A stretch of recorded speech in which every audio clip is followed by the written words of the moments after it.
भाई कुछ और क्वेश्चंस लेते हैं यहाँ पे।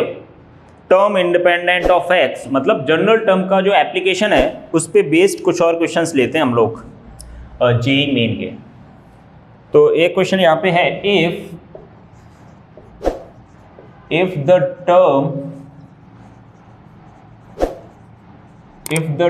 independent of x in the expansion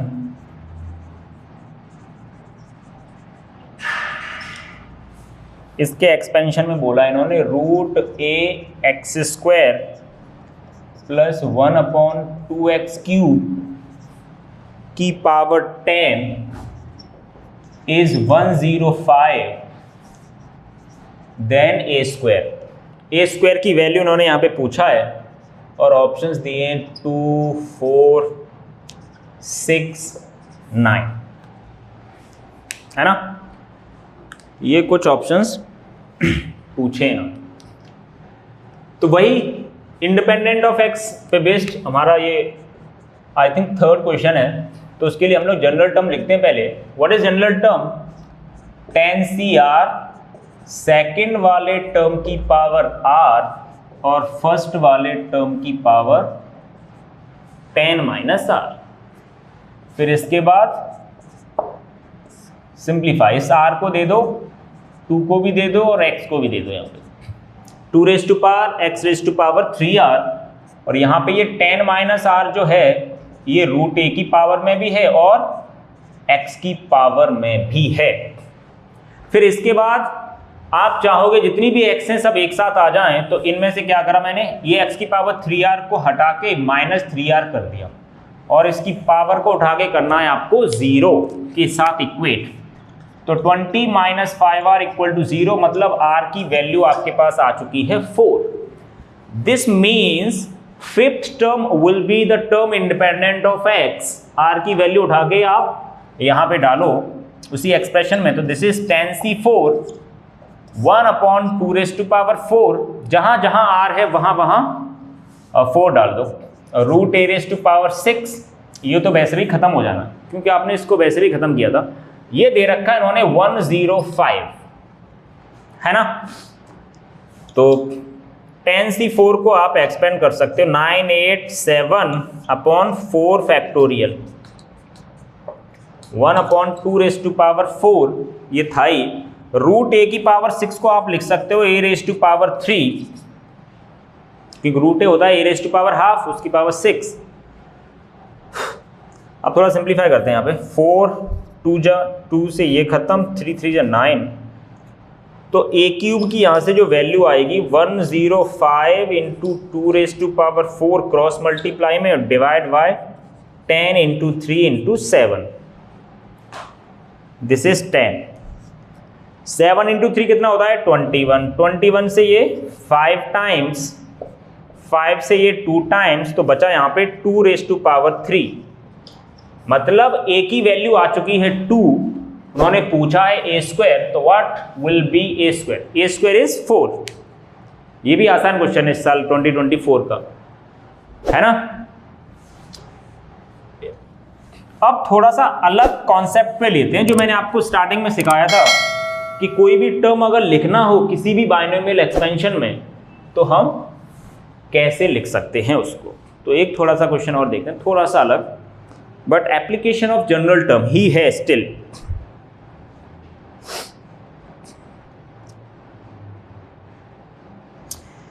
ये कुछ इस तरीके से है question.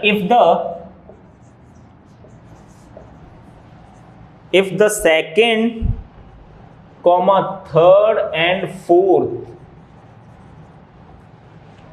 if the second, third and fourth term in the expansion of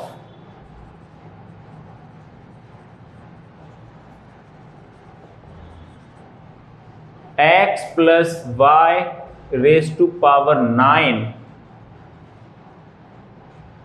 are 135, 30 and 10/3 respectively, तो आपको जो वैल्यू निकालनी है, देन इन्होंने पूछा है 6 times of n cube plus X square plus Y. Integer में आया हुआ क्वेश्चन है, आपको न तो x पता है न y पता है और न तो n पता है। यहाँ पे 9 नहीं होगा, यहाँ पे पावर n है actually, x plus Y raise to power n। वो टर्म दे रखे हैं आपको, यहाँ पे टर्म दे रखे हैं ना, तो आप क्या करोगे, इन टर्म को पहले तो लिख लेते हैं। What is T2? Second term दे रखा है इन्होंने 135, तो T2 को कैसे लिखोगे, NC1, एक कम करके लिखते हैं यहाँ पे ना, NC1 सेकंड वाले टर्म की पावर 1 और फर्स्ट वाले टर्म की power n-1। This is equation number first. T3 दे रखा है NC2 y raise to power 2 x raise to power n-2, ये दे रखा है आपको 30। Equation number second.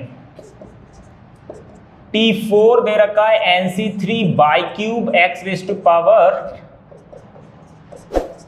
ये है आपकी इक्वेशन नंबर थर्ड। ये लिखना अपने को बहुत अच्छे से आता है और ये एक्सपेंड भी कर पाते हो आप। What is NC1? NC1 आप जानते हो n ही होता है, और NC2 आप एक्सपेंड करोगे तो ये हो जाएगा n-1 डिवाइड बाई 2, और NC3 का मतलब जानते हो आप n-1 n-2 divide by 6, n factorial upon 3 factorial into n-3 factorial. अब x, y, n तीन अननोन है आपके पास और तीन ही इक्वेशन है, बहुत ही आसानी से आप निकाल सकते हो। तो पहले तो मैंने क्या करा है, T2 में T3 से डिवाइड किया है, T2 डिवाइड बाई T3। तो यहाँ पे जब आप डिवाइड करोगे n से n खत्म हो जाएगा, 2 पहुंचेगा ऊपर, n-1 नीचे एक y बचेगा, ऊपर एक x बचेगा, ये हो जाएगा 135 अपॉन 30। कितना हो जाएगा ये, 5 से कैंसिल करते हैं, 27 upon 6, 9/2। Question number 4। T3 divide by T4 कर लेते हैं एक बार, दिस अपॉन दिस करोगे तो 6 पहुंचेगा ऊपर, n-1 निपट जाएगा,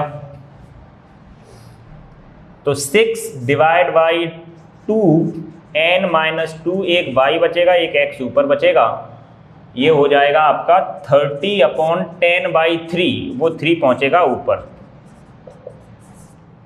ठीक है क्या, ये इक्वेशन नंबर 5 आ गई। अब आप चाहते हो इसको डिवाइड कर देते एक बार, चलो दिस अपॉन दिस, तो क्या होगा, x अपॉन वाई से x अपॉन वाई कैंसिल हो जाएगा, यहां पे कितना हो जाएगा 9/2 divide by 9, that is half. यहां पे आप डिवाइड करोगे इसको तो कितना हो जाएगा, ये n-2 तो पहुंचेगा ऊपर, 2n-2 upon 3n-1, cross multiply कर लेते हैं, 2 to 4, 4n-8 is equal to 3n-3, तो n की वैल्यू तो चलो भाई आपको मिल चुकी है 5। अब n की वैल्यू उठा के आप इक्वेशन नंबर 1 में डाल देते हैं, चलो तो कहीं से एक इक्वेशन तो मिलेगी आपको x y में, 5 into Y into x4 is equal to 135। एक इक्वेशन तो ये आ गई, 6 लिख लेता हूं, चलो y into X raise to power 4 is 27, और इस n की वैल्यू उठा के आप वापस अगर मान के चलो आपने इस वाली इक्वेशन में डाला, कौन सी में, एक इक्वेशन और चाहिए ना, तो n की वैल्यू हाँ इसमें डाल देते हैं, 4th में n की जगह पे 5 डालते हैं यहाँ पे, तो कितना होगा 2/4 x upon Y is equal to 9/2, 2 2 जब 4, तो x की वैल्यू आ गई 9y। ये x y की जगह पे xy9 डाल दो यहाँ पे ना, y हो गया xy9, इसमें पढ़ को ये value xy9 into x4 is equal to 27, x raise to 5 हो गया 9 into 27, that is 3 raise to power 5। x की वैल्यू 3 पता लगी है, मतलब y की वैल्यू हो गई 3/9, मतलब 1/3। सारी वैल्यूज हैं आपके पास। ये पूछा इन्होंने 6 टाइम्स ऑफ n क्यूब, मतलब 125, 5 का क्यूब कितना होता है 125 plus X square, and what is x, x की वैल्यू कितनी हमारे पास 3, मतलब 9 प्लस 1/3। एलसीएम ले लेते हैं यहाँ पे 3 into 125, 375 plus 27 plus 1, 2 times of 375 plus 28 403 2 से मल्टीप्लाई कर दो 806 विल बी द आंसर। ये इंटीजर में पूछा गया क्वेश्चन है जेई मेन का। थोड़ा सा बस आपको डिवाइड करके एक रिजल्ट लेके आना, इक्वेशंस लेके आनी है ना। कुछ नया टॉपिक पढ़ेंगे नेक्स्ट क्लास में, है ना।